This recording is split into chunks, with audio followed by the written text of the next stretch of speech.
Well, brand valuation has gone from a dark art to something of a science. The value of South Africa's top 50 brands has grown considerably over the past year. The Brand Finance Survey measures the financial brand value of South African companies that operate in and out of the borders of this country. Which brand tops Africa's tip? This is Tonight. I'm Bruce Whitfield, and tonight I'm joined by Thebe Ikalafeng, the chairman of Brand Finance Africa. We're talking about brand values. I don't care about brand value. I care about market capitalization and share price. Why does brand value matter, Thebe? Oh, brand value matter because brand value blends the two important parts. It blends the customer part of building a brand, and of course the financial valuation on the balance sheet. So in the past, many of us, we speak to accountants only. They will just tell you what the physical assets are. But if you talk to marketers, and if you look at the stock price, you'll see that there's the physical assets, and then there's that other premium. Called goodwill. That's called goodwill. When you put it all together, you get your brand value. Okay, but how then do you measure the intangible that is the goodwill, that is the value of a brand? I know that I'm a big fan of Nando's. I know that Nando's has a strong brand. Don't ask me what the Nando's brand is worth, but I can tell you how much chicken they're sold, and I can tell you how much tax they're alleged to have dodged in the United Kingdom.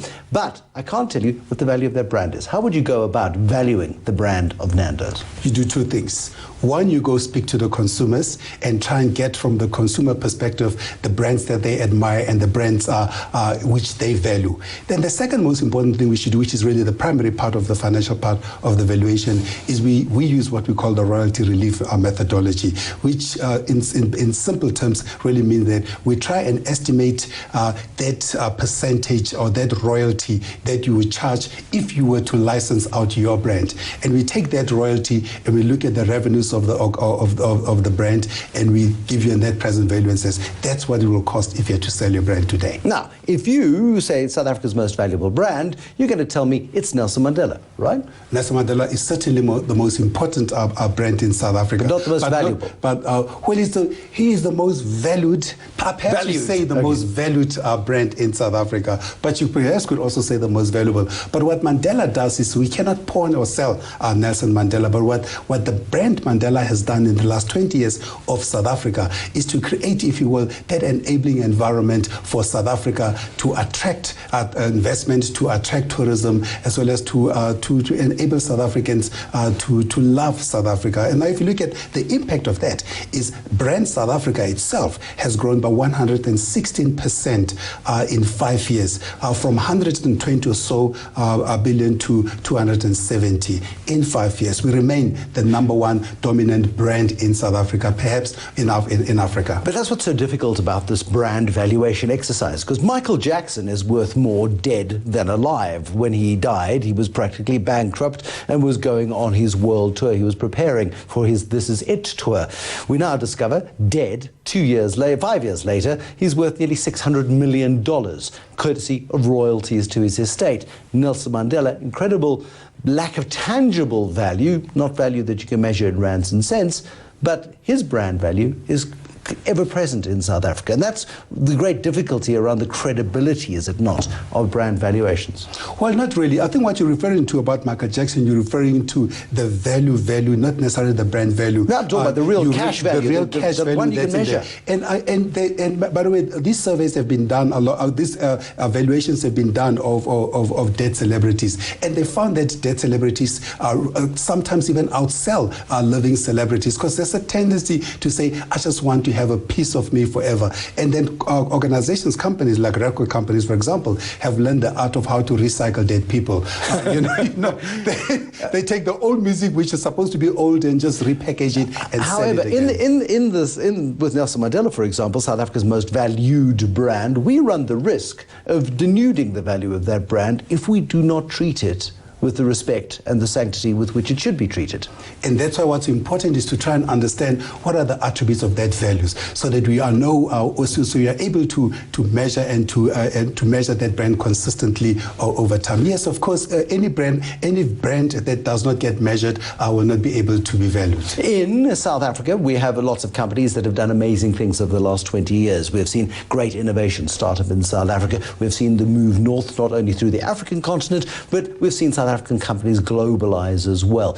The most valuable brand in South Africa should hardly be surprising, and it comes in as a cell phone company, but it's not Vodacom, it's MTN, probably the most Pan-African of any South African company.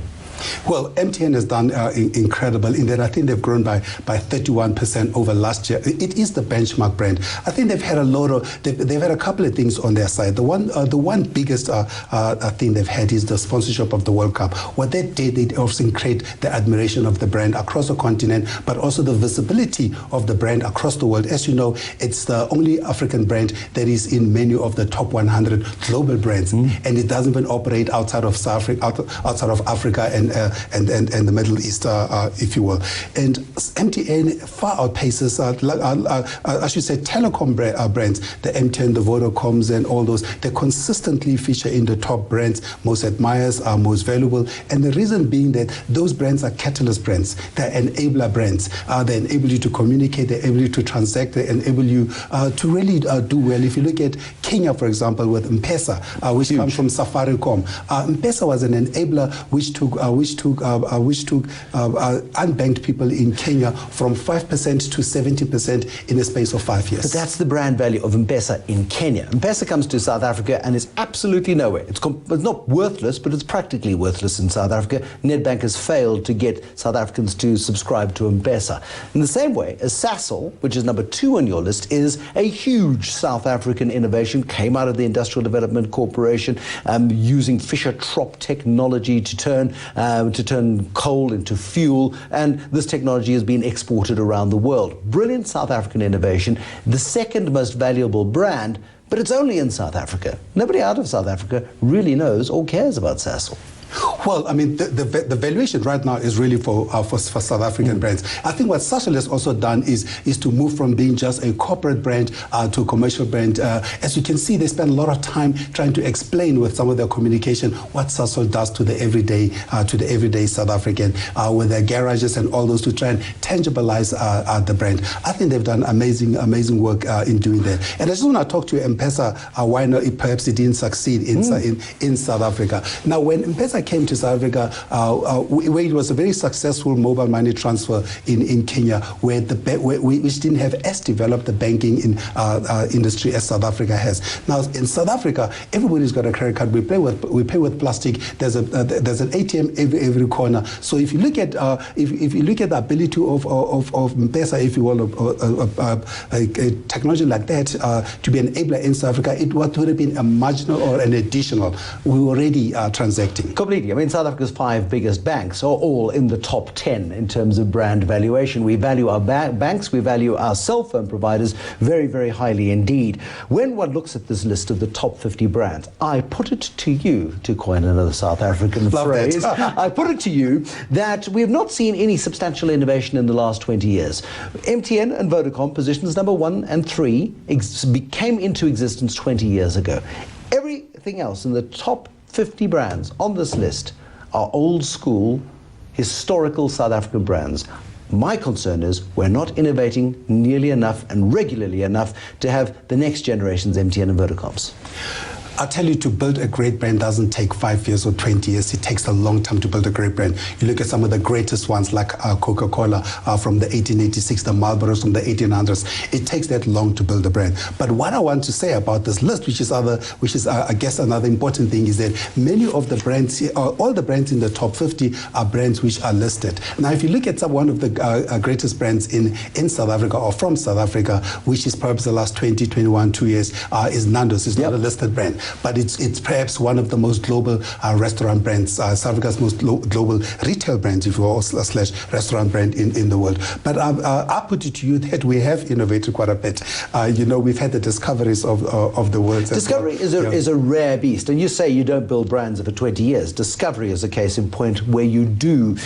Discovery is less than 20 years old. Adrian Gore came out of Liberty, went to the RMB Group and said, I'd like some capital, please, to start some health insurance business. I believe the future is about private healthcare. The guys at First Rand agreed with him, gave him the money, and the history will be written one day. Discovery is rare. African Bank also is rare in that it is on this list. But for how much longer? Considering the huge erosion we've seen in the value, the share price value, the market capitalization of African Bank over the last 18 months, where the share price has gone from 40 Rand down to the 7 Rand level, surely the brand is going to be tarnished quite significantly in the months ahead.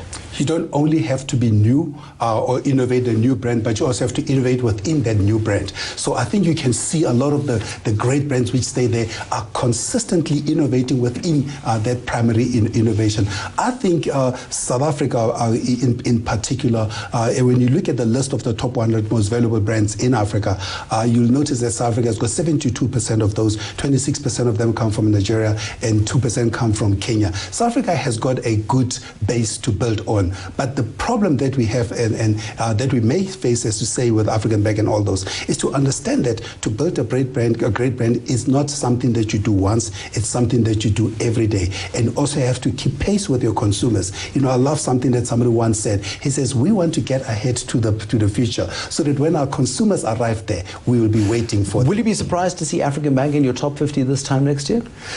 Well, it depends what they do with the business. Because now remember, the most valuable brands list depends on the two primary things. It depends on the financial listing, and also depends on the consumer rating. So if the consumers do not continue to support the brand and the business does not perform, then you will not see it on the list. Why is Hansa Pilsner worth more than the brand value of the company that brews it? SAB Miller sits in position number 31. Hansa Pilsner sits in position number 22. Is that all courtesy of a man called Vuyo? Vuyo was a great asset, I think, for Hansa. But I think the other important to remember is that Hansa is a brand on its own. And remember, and SAB, we don't sell SAB. SAB is the company. Correct. It's a company. But Hansa has got a more valuable brand than Castle Lager, which that blows my mind. That's how these things go, particularly when you look at the value that consumers themselves attach to the brand. The premium of the brand enables the brand to get that value. And ultimately, that's all that matters, what you think of brands. That was Thebe Ikalafeng, the chairman of Brand Finance Africa. Thank you for watching. Thank you to Thebe Ikalafeng for coming in. And we'll be more tomorrow. Until then, bye-bye.